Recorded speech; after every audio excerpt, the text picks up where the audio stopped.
Hello mga lods, welcome to my vlog. To this video, dito sa Playa de Chocban Beach.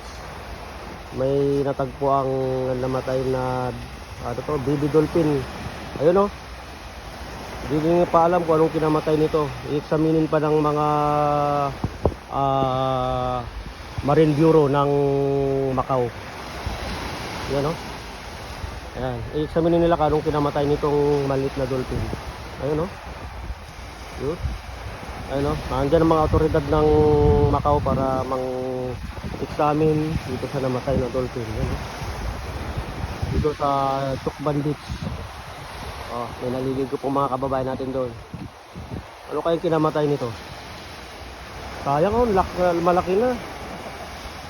Anak ng baby dolphin. Oh, yan oh.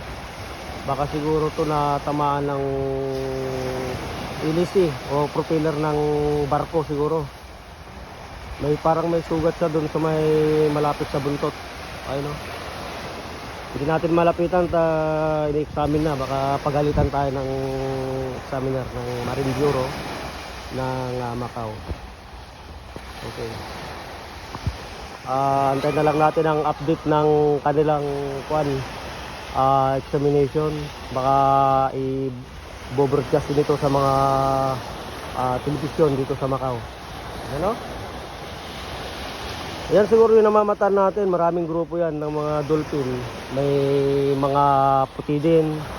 Ito yung parang black, yung normal na kulay ng ng dolphin. Ito inaantay na lang ng mga taga CSR. Pagkatapos ma-examine nila kung anong nito, ikakarga na ng taga CSR o yung sa cleaning company ng Macau o cleaning bureau ng Macau para ilagay na nila ito sa plastic bag. Hindi ko alam kung paano nila i-dispose ito.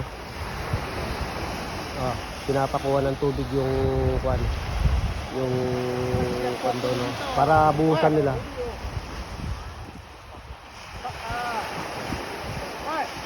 Ayun. Okay, update na lang update na lang tayo. Yun yung pagkakargahan nila na parang cadaver bag na kanilang pagkakargahan. Yun no, hindi kaya bubuhatin ng crane truck.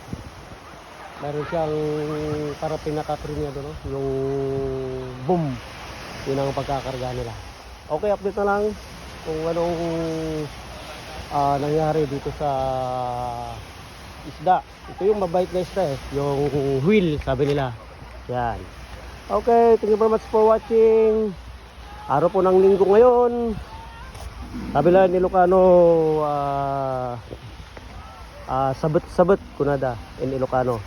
Domingo sabot-sabot. Okay, thank you very much for watching. Mga Pilipinong mga kababayan natin hanggang halibigo. Ayan o. Nagpapag.